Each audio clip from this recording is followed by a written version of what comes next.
Pulkaji, hello? Hello, sir. Can I start the class? 1 minute, 1 second, sir. I'll tell. Yes. Hello? Sir, please start the class, sir, now. Live. Okay, go ahead, sir. Start the class, sir. Okay. So, good evening to everybody. So, I'm Dr. Vamseedhar. I'll be taking some hematology about in pathology. So, to give a brief introduction about hematology is the study of blood and blood forming tissues. So, blood consists of approximately around 55% of plasma and 45% of formed elements. These formed elements include erythrocytes, leukocytes, and thrombocytes. So the types of cellular elements which are present, that's RBCs, we call them as erythrocytes. WBCs or the white blood cells, we call them as leukocytes. Neutrophils, eosinophils, basophils, lymphocytes, monocytes, all these are WBC cells. Then platelets, also known as thrombocytes. I'm just giving a very brief introduction or very basic things about hematology so that in subsequent classes, when I'm going for the next stage, so these wordings will become very common and routine for you. That's the reason I'm mentioning. So number of blood cells in the bloodstream, it depends on three factors. That is, one is the rate of production, rate of release, and the length of survival of the cells. And in the marrow, there are two types. One is the yellow marrow, which is composed of fat, and red marrow, which mainly consists of hematopoiesis, active hematopoiesis. So depending on yellow marrow and red marrow, we usually can tell at what age and how the disease process is going on. So why this rate of production, rate of release, all these things are important is in next classes, that is about anemia, when we are discussing, we'll be having more information about these things. So hematopoiesis sometimes, okay, fine. Hematopoiesis during the fetus stage, that is 0 to 2 months, the hematopoiesis occurs in yolk sac, 2 to 7 months in the liver and spleen, 5 to 9 months from the bone marrow. So in the infants, it's almost like bone marrow only. Adults, it is mainly the bone marrow, that is central skeleton, proximal ends of femur and humerus. Then in the bone marrow, total marrow space in the adult is about 4 liters. So about half of this is active. So a normal cellular marrow for a mature adult is 40 to 50% of fat and 60 to 40% of hematopoietic elements. So total marrow space in the child, it is about 1.6 liters. It is nearly 100% active. A normocellular marrow for a child under 2 years is virtually 100% red marrow. So in the MCQ, when they're asking or mentioning something about this percentage of yellow or red marrow, you need to correlate with whether it is functioning or not. That's the reason these things are mentioned. Then distribution of active marrow, it can be determined by administration of radioactive iron. So the location is pelvis 40%, vertebrae 28%, cranium mandible 13%, ribs 8%, sternum 2%, and the ends of long bones, that is femur, tibia, etc., that's 8%. So normal values for the bone marrow, the normal myeloid cells will be predominant compared to others. So myeloid cells are form around 60 to 70%, followed by erythroid cells around 20%, then lymphocytes or lymphoid cells 10 to 15%, plasma cells will be around 2%. So megakaryocytes or monocytes, fibroblasts, etc., they'll be approximately less than 1%. So if megakaryocytes are more or monocytes are more or fibroblasts are more, the disease process will change accordingly. So normal myeloid is to erythroid ratio is 2.5 to 4 is to 1. And in case of infective stage, the myeloid will be still more higher. So it will be 5 to 6 myeloid cells is to 1 erythroid cell. In case of anemia, it is reversed, wherein the erythroid cells will be more compared to the myeloid cells, hence it is 2:1. So myeloid erythroid ratio, if it is given in your MCQ about so and so, you can just have an idea about whether it is the myeloid lesion or it is the erythroid lesion, or nothing is there. If it is normal, you can think of other disease options. So the myeloid erythroid ratio, it is obtained by counting a minimum of 200 cells at 100x magnification. Normally 500 cells have to be counted, but minimum of 200 cells. So what is this extramedullary hematopoiesis? So blood cell production, as all of you know, in hematopoietic tissue, which if it occurs other than the bone marrow, we call that as extramedullary hematopoiesis. So marrow production, if it cannot meet physiological blood needs of the tissue, that is increase in the number of cells per volume of the tissue, then this extramedullary hematopoiesis occurs. So where all this extramedullary hematopoiesis occurs, it occurs in the liver and spleen. So hence the patient usually presents with organomegaly. So this is the hematopoiesis, how it occurs: pluripotent stem cells, then committed stem cells, then you will be getting immature cells, finally it will go for the mature cells. So erythrocytes, platelets and myeloid cells. So same thing here also.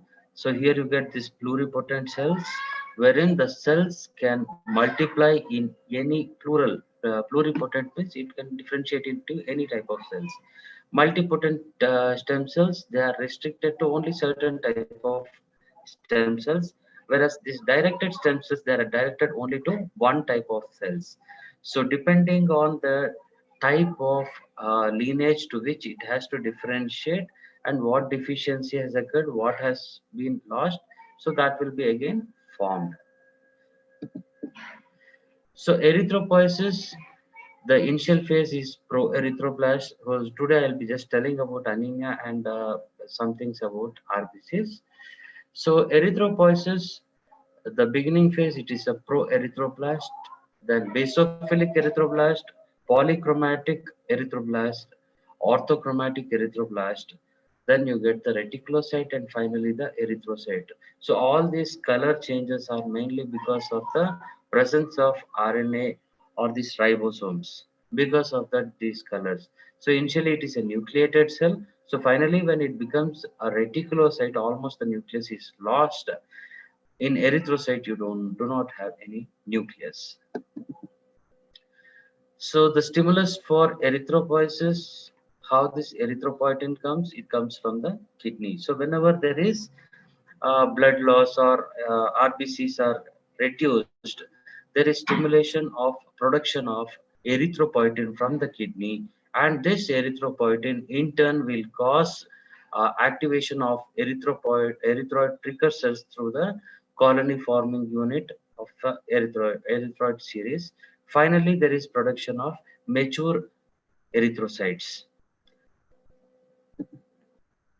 So these are the various hematopoietic growth factors which are required, and these are the different chromosomes, and these are the target cells which are targeted mainly, and the final end result is production of mature cells.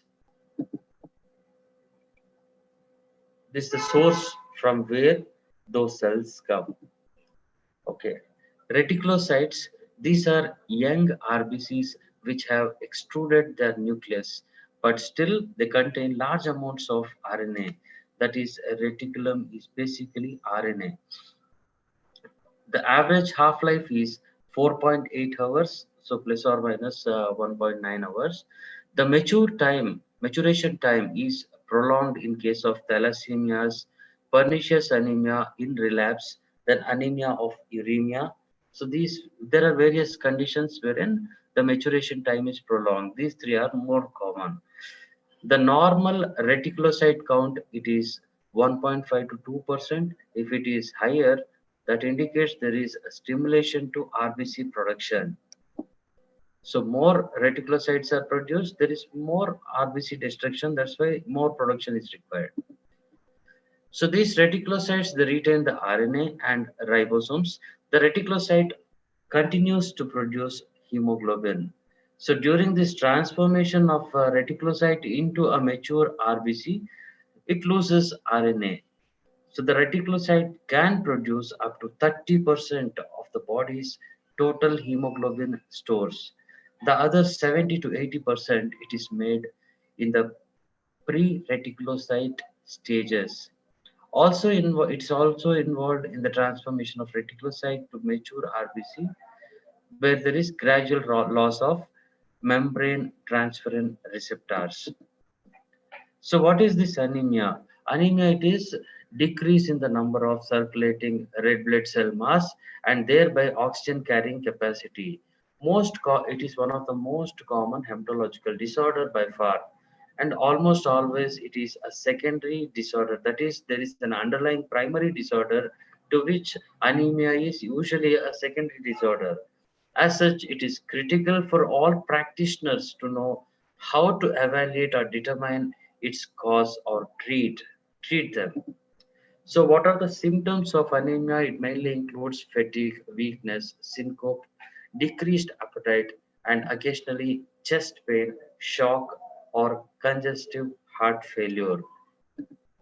So these are the various clinical signs which have to be looked into. That is, you have to see for the mucosa or skin for pallor, whether there is any dryness, palmar creases, bald tongue, glossitis, then mouth ulcers, then rectal ulcers can be seen, jaundice, purpura, lymphadenopathies, hepatosplenomegaly, breathlessness, tachycardia, congestive heart failure, bleeding, occult blood. Okay, so these are the various clinical signs we need to look into. So this is for pallor, spooning of nails, loss of filiform papillae, that is pallor of dorsum in tongue, iron deficiency anemias. So anemia, it can be because of increased RBC destruction or decreased RBC production or blood loss. So the blood loss could be acute or chronic. The chronic could be because of various lesions of the GIT or gynecological disturbances, that is bleeding PV, or there could be any disease wherein there is loss of blood, which in turn results in anemia. So what are the intrinsic factors which are responsible for this anemia? It could be hereditary causes wherein the cell membrane defect can occur. So disorders of the membrane cytoskeleton, it results in hereditary spherocytosis or elliptocytosis. Disorders of lipid synthesis, that is, there is selective increase in membrane lecithin. Coming to this red cell enzyme deficiencies. So glycolytic enzymes like pyruvate kinase deficiency, hexokinase deficiency. So enzymes of hexose monophosphate shunt, that is G6PD deficiency, glutathione synthetase deficiencies. Disorders of hemoglobin synthesis. This is what I am trying to tell you is in RBC you have a cell membrane, you have got various enzymes which are produced, you'll have hemoglobin. So each part, if at all there is any defect, usually it occurs as a defect due to hereditary situation, that is genetically one. So there could result in formation of anemia because RBCs will be ruptured and you will get anemia. So disorders of hemoglobin synthesis, that is deficient globin synthesis thalassemia syndromes, then structurally abnormal globin synthesis, that is hemoglobinopathies, sickle cell anemia, unstable hemoglobins, then acquired condition like membrane defect, wherein paroxysmal nocturnal hemoglobinuria. So extrinsic or extracorpuscular antibody mediated isohemagglutinins, transfusion reactions, erythroblastosis fetalis, then autoantibodies. Because of that, there could be destruction of RBCs. It could be idiopathic or it could be drug associated SLE, systemic lupus erythematosus, malignant neoplasms, then mycoplasmal infections. Then mechanical trauma to red cells can occur when they are passing, for example, in the heart, if there is valve replacement, synthetic valves have been put. The RBCs, when they are passing through from the atrium to the ventricle, it will be hitting that synthetic valves. Once it hits the valves, mitral or tricuspid valve, there will be lysis of the RBCs. Then microangiopathic hemolytic anemias, thrombotic thrombocytopenic purpura, disseminated intravascular coagulation, then cardiac traumatic hemolytic anemias, then infections like malaria, hookworm, then chemical injury like lead poisoning, sequestration in mononuclear phagocyte system, that is hypersplenism, then impaired red cell production, that is disturbance of proliferation and differentiation of stem cells, conditions like aplastic anemia, pure red cell aplasia, anemia of renal failure, anemia of endocrine disorders, then disturbance of proliferation and maturation of erythroblasts, that is defective DNA synthesis, can see in case of vitamin B12 and folate deficiencies, megaloblastic anemias, then defective hemoglobin synthesis, that is deficient heme synthesis in case of iron deficiency, deficient globin synthesis like thalassemias, unknown or multiple mechanisms, that is sideroblastic anemia, anemia of chronic infections, myelophthisic anemias, that is anemia due to malignancies. So this was the classification of anemia. All these different type of lesions, what type of questions are given in the as MCQs, and how we have to deal with them, I will just elaborate in subsequent classes. So today, now I'll be just telling about anemia.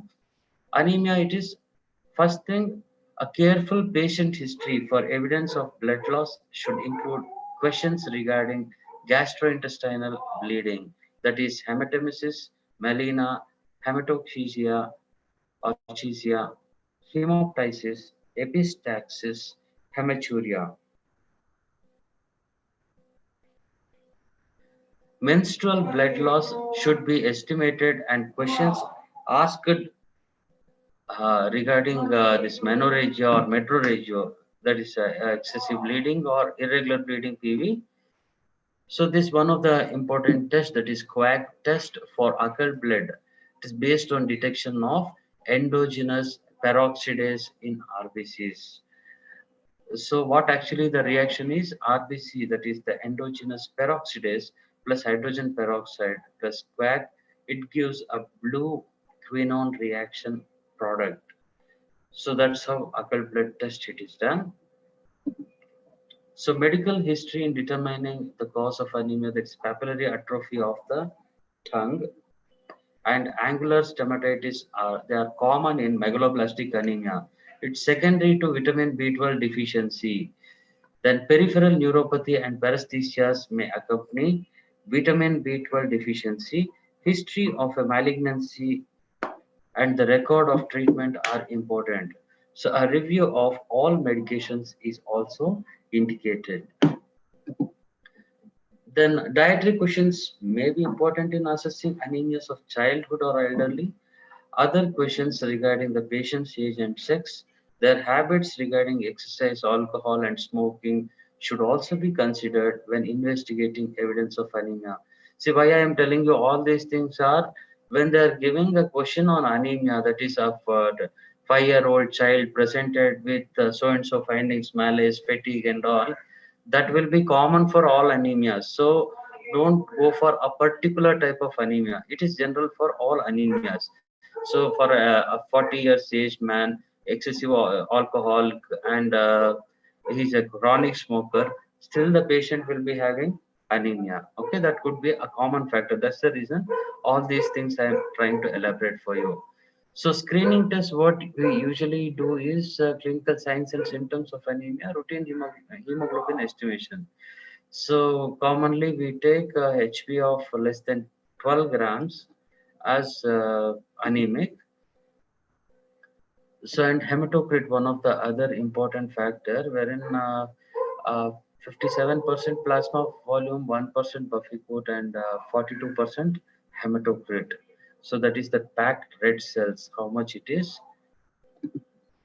So the three basic measures. So in the question also, if they mention about RBC count or hemoglobin or hematocrit, you need to correlate. For example, hemoglobin 15 grams they give, hematocrit should be 45 in that question. Or if it is less means there is something wrong in that. This is the normal calculation how it is done. So RBC count into 3 should give hemoglobin, hemoglobin into 3 should give hematocrit. This is a thumb rule, that's all. Okay. If it is not, it indicates either microcytic anemia or macrocytic anemia or hypochromic anemias. The three derived indices, that is a measurement range of RBC, hemoglobin and hematocrit. Now coming to this MCV, MCH, MCHC, you can calculate yourself if these three are given in your question, wherein if you take hematocrit, if it is divided by RBC count into 10, you will get the MCV value. If you are having hemoglobin value divided by RBC count into 10, that gives the MCH, mean corpuscular hemoglobin. That is then hemoglobin divided by hematocrit into 100 gives the percentage mean corpuscular hemoglobin concentration. So once you know this MCV, MCH and MCHC, mainly MCV and MCH, you can easily tell whether it is macrocytic or microcytic. So the options, the four choices which will be given to you based on only hemoglobin, RBC count and the hematocrit, only these parameters, you can calculate yourself and you can tell, okay, this is something like macrocytic anemia. So it should be something related with vitamin B12 or folate deficiency. So you can easily pick up that answers. So in anemia, the first test what we usually do is reticulocyte count. So RNA strands, they will stay in blue in color because fragments of nuclear material present within the reticulocyte count, reticulocytes. So normally it is less than 2%. So these are the reticulocytes. Then this is reticulocyte production index. For example, the reticulocyte production index, it is calculated like this. Reticulocyte count, it is 9%, HB 7.5 grams. So correction for anemia, how it is done. So 4.5%. So this is not, so correction for increased lifespan, it should be 2.25%. So just have an idea about what is reticulocyte production index. So now coming to this important area wherein anemia, that is hemoglobin should be less than 12, as I told you earlier, hematocrit less than 38%. So decreased production means there is from the bone marrow, the RBCs are produced less in number. We call that as hypoproliferative, or there could be increased destruction, means hemolytic. So if there is more of hemolysis, the reticulocyte production index will be more than 2, because more number of immature RBCs are there. Reticulocytes will be more in number. Whereas in hypoproliferative, the production itself is less. So reticulocytes will also not be produced. So RPI will be less than 2. So this is the normal CBC. You will be seeing the MCV, MCH, MCHC like this. So have an idea about RBC, hemoglobin, hematocrit values. Second step, what we usually do is we look into the MCV, MCH, MCHC values. That is the size of RBC. If the size of the RBC is less, we call it as microcytic. If it is more, we call it as macrocytic. So if the RPI is 2 or less, we are dealing with either hypoproliferative or maturation defect with less production, or the bone marrow is suppressed.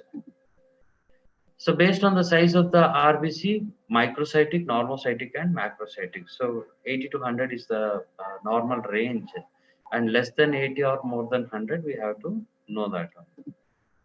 So microcytic, iron deficiency anemia, anemia due to chronic disease or chronic infections, thalassemias, hemoglobinopathy, sideroblastic anemia. So usually they give the history of either, if for example microcytic hypochromic anemia, if they give the history, which of the following is the, what is your diagnosis, or what could be your finding, like that they could ask the question. Of the four options, you need to identify whether it is microcytic, normocytic or macrocytic. So normocytic, usually it is it's a chronic disease process.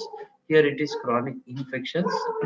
Then early iron deficiency anemia in the early stages. Then hemoglobinopathies, primary marrow disorders, combined deficiencies. Then increased destruction of the RBCs. Then macrocytic megaloblastic anemia, mainly vitamin B12 and folate levels deficiencies. Then liver disease or alcohol intake, excessive alcohol intake, hemoglobinopathies, metabolic disorders, marrow disorders, and increased destruction. So third test will be about RDW. So how we are coming in a sequence of how we are going to identify anemia. So what is the first diagnosis you are going to do? It will be reticulocyte count. Second step, what you are going to do? It will be MCV. So see the options, whatever holds good in that option, best option you have to select it. Then third best option will be red cell distribution width. So usually what happens in microcytic, because small in size, it will be shifted to the left. Macrocytic, it will be shifted to the right side. Mean, it will be normocytic. So this is the CBC. Now I think most of you have an idea about what you have to tell. So here the MCV is decreased, MCH is decreased, then RDW is high. So it indicates it is microcytic hypochromic anemia. So more common iron deficiency anemia. So circulating red blood cells are about 1% nucleated, may show an intracellular network pattern if appropriately stained. They are distributed evenly across veins. They travel at slower velocity in venules than in capillaries, deform as they pass through the capillaries. So what you want to tell about this? So this was about CBC, that's it. So this is the question what I wanted to ask you. This type of question, if it is asked, how we are going to answer. So circulating red blood cells. The first statement, nucleated red cells are not normally seen in peripheral blood. Okay, that is a false one. Okay, they can be seen, not normally seen in peripheral blood. Okay, then true reticulocytes, the most immature circulating RBCs, shown this pattern when stained with certain dyes. That is, these reticulocytes are nothing but they are immature RBCs. They show some staining pattern for certain particular type of dyes. That is fine. Then these circulating RBCs, they form an axial stream away from the vessel wall. It is not away from the vessel wall, it is towards the vessel wall. Then the circulating RBCs, okay, the capillary bed has a greater total cross-sectional area than the venular bed. It is the other way. Then normal cells, that is RBCs, they are around 7 microns, actually 7.2 microns we usually tell in diameter. They become bullet shaped as they pass through 5 micron diameter capillaries. That is absolutely right. So these are the things how you have, this is the explanation for the previous question. So same thing, the specific gravity or the relative density of red cells is less than that of plasma. Is it true or false?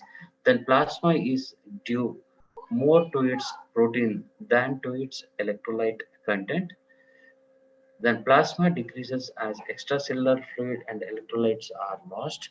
Then blood is higher on average in women than in men.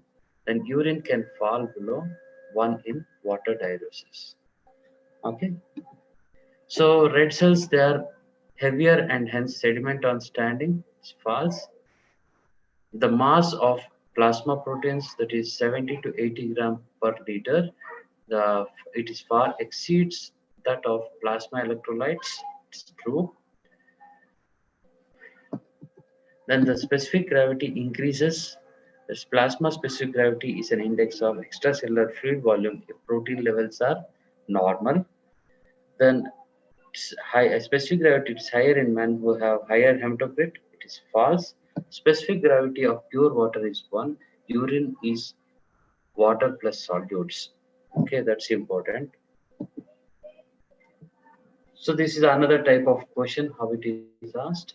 A 46-year-old female presented with blood picture of microcytic hypochromic type with HB 9.5. It's a characteristic case of. So here in the options it is very easy. I have given a simple one. So here they have told female, microcytic, hypochromic, and HB is 9.5. 9.5 means it is anemia only. So below 12 grams it is anemia.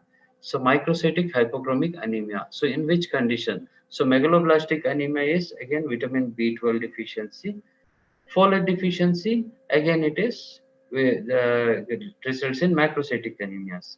So iron deficiency anemia is microcytic hypochromic anemia. So anything related with microcytic hypochromic anemia, which I had told, the list of microcytic hypochromic anemia, so thalassemia or they mentioned chronic infections. So those things, if at all there, you can just go for that. Okay. Splenomegaly and reticulocytosis are typically absent in which type of anemia? So splenomegaly means the spleen has become enlarged. So that is clear now. Next, reticulocytes. So the reticulocytes are also increased. So so both these condition, that is splenomegaly also and reticulocytosis, they're absent in which type of anemia. So this should have been G6PD deficiency. So that is also one type of anemia. It's a hemolytic anemia. Hemolytic anemia standard protocol is there will be lysis of RBCs. More lysis of RBCs, more amount of production of reticulocytes, more RBCs are produced. So they get sequestered in the spleen. Splenomegaly will be seen. So splenomegaly, reticulocytosis, they are seen in hemolytic anemias. That is fine. So if you come to megaloblastic anemias, here also in later stages, when the megaloblasts are increasing, there will be shortage of RBCs. Reticulocytosis can be seen. Splenomegaly can be explained still later stage as a complication. Then in iron deficiency anemia, also severe anemia, there can be splenomegaly and reticulocytosis. Possibilities are there. So, but when you come to aplastic anemia, pancytopenia, aplastic anemia means almost the marrow is completely gone. For example, if the patient is on chemotherapy, so chemotherapy will cause bone marrow suppression. Once there is bone marrow suppression, what will happen is uh, the bone marrow will not produce RBC, WBC, or platelets. When none of them are produced, so what happens is there is no production of reticulocytosis because erythroblasts are not produced. When erythroblasts are not produced, reticulocytes are not produced. When there is no reticulocytes, RBCs are not seen. So when these are not produced within the spleen, they cannot, even if they are passing, they are less in number. So chances of splenomegaly are unlikely until and unless it is because of some other complication. So the commonest, best answer out of the lot, it is aplastic anemia, because in aplastic anemia, if you think of drug induced, or if you think of other options, idiopathic causes or something like that, then there is chances of splenomegaly and reticulocytosis. They are not seen in case of aplastic anemias. So here we come to some other question wherein a patient, because this type of question once you see, you'll think what is this big question. So you just to go into this question, it will become very easy for you. So a patient reports with dyspnea on slight exertion. So he also has multiple petechial spots and spontaneous hemorrhage. His RBC count is less than 1 lakh. His hematocrit is and hemoglobin is low. What is the most probable diagnosis in this patient?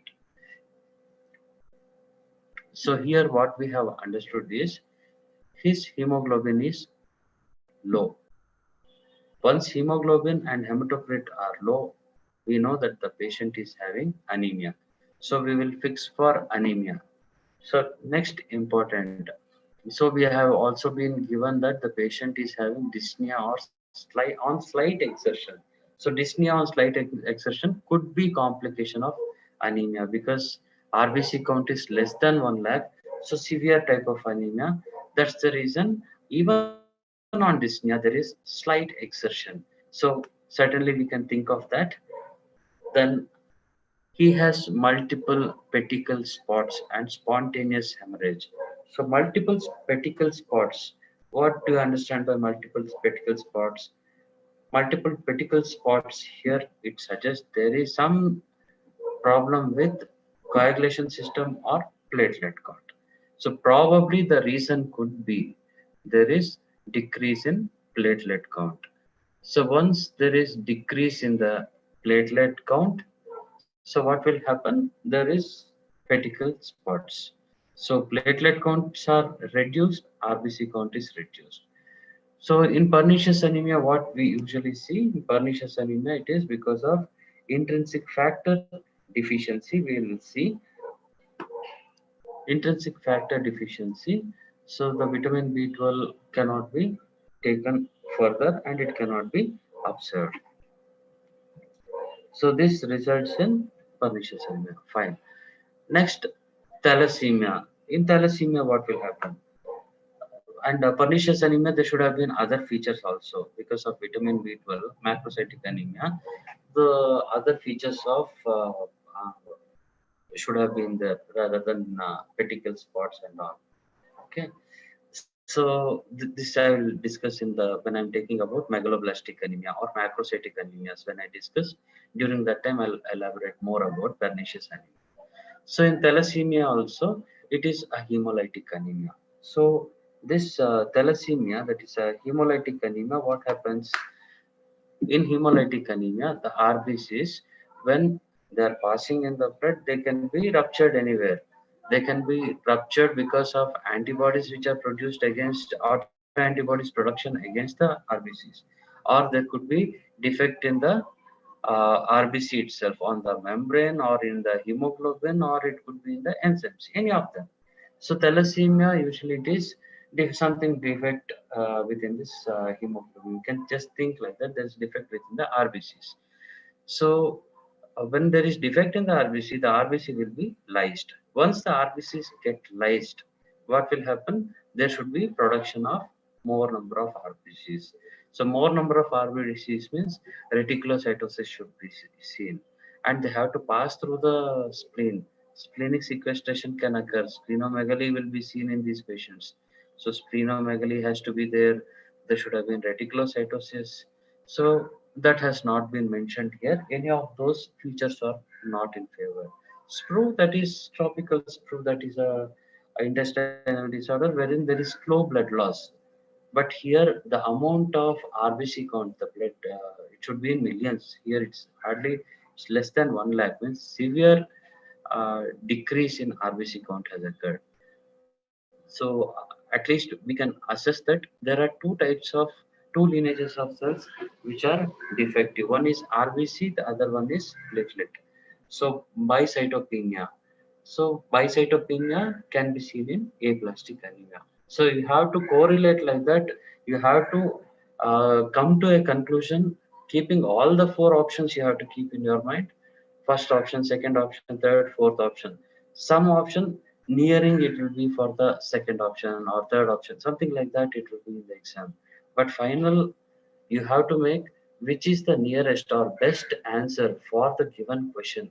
Once you get that one, then other things will be setting correctly. So in this, the best possible answer will be aplastic anemia, because in aplastic anemia it could be pancytopenia, all the aplastic anemia wherein there is a defect or decrease in all the three cell lineages, leukocytes and platelets and RBCs, all the three things. Or there could be bicytopenia wherein two lineages can be defective, means decreased. RBC and WBC, or RBC and platelet, or WBC and platelets. So any of those things, there could be defect. So here we can assume that there are defect in, or rather than assume, we can think that of the four options here, in aplastic anemia, there can be bicytopenia. So petechial spots and spontaneous hemorrhage could be because of uh, uh, decrease in the platelet count. Simultaneously, RBC count is also decreased. Only thing, WBC count, they have not given any clue about that. So bicytopenia is there. The patient is also having dyspnea on slight exertion, which is a common symptom for anemia. These are the things which I wanted to tell you when I was mentioning about signs of anemia. Because in signs of anemia, there are many signs. So all those signs will be common for all anemias, because even in pernicious anemia, if it is severe, the patient will be having dyspnea on slight exertion. Even in thalassemia also, even if it's pro on complication. So any type of anemias you can have this. So don't take those things very crucial, but take other things, that is RBC count, hematocrit, and hemoglobin. These three things which I had mentioned to you earlier. Hemoglobin into RBC count into 3, hemoglobin into 3, hematocrit. So similarly, MCV, MCH, MCHC, you can calculate comfortably here. There, since all the three are low, they are low, MCV and MCH, they will be certainly low. So once it is low, will come under microcytic hypochromic anemia. So of the options, microcytic hypochromic anemia, pernicious anemia will give macrocytic anemia. Pro will also give macrocytic anemia. The only options left out is thalassemia and aplastic anemia. So in thalassemia, it is hemolytic anemia, aplastic anemia, microcytic hypochromic. Both you can see. So you can approach in this method also. See, the way of approaching toward the answer, it can be of any form. But this one is also another method of approaching towards this answer. So you can think of RBC, hematocrit, and hemoglobin, which all are 3. So MCV will be low, MCH will be low.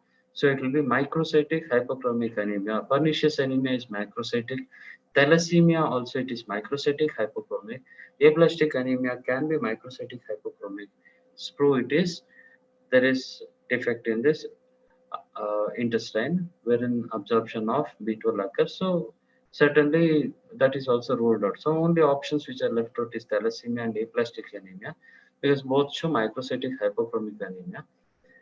In case of thalassemia, the other options, that is petechial spots and spontaneous hemorrhage, unlikely in thalassemia as compared to aplastic anemia. You can just think like that, and finally you can come to one conclusion of aplastic anemia.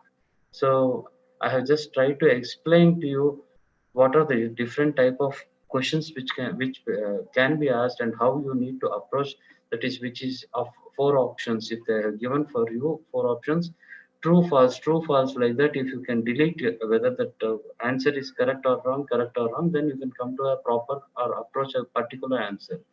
Then go through the question properly, and try to pick the best points in that. So in this question, when I had told you, the best points are RBC count, hematocrit, and hemoglobin, and low. So that one, if you are picking up, you have come to one 50% of your answer you have got.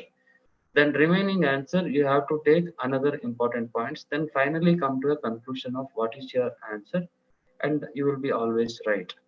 So sometimes the question will be very simple.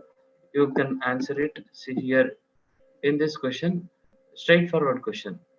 But here it is a reverse question, wherein what they have to give is all the following so and so things should be seen, except. That was the type of questions which were given earlier. But now they have modified this one. Splenomegaly and reticulocytosis are typically absent. The question itself, it is, in case if you don't see this one, you will feel that okay, splenomegaly and reticulocytosis are seen in which type of anemia, that usually this absent will be missed. So concentrate on the question what has been asked, and then only you proceed with the answers, because here this absent, it is the clinching one in that question part. So if you miss this one, the answer is gone. If you pick it up perfectly, you will get the proper answer. Okay. So I think I will wind up. Thank you very much.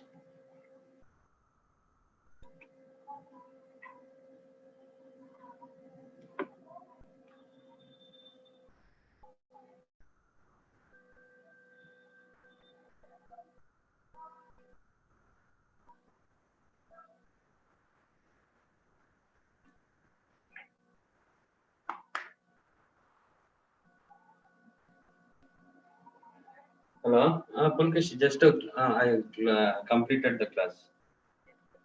Okay, I want a proper feedback so that next class I want to improve. Okay, sure. Thanks.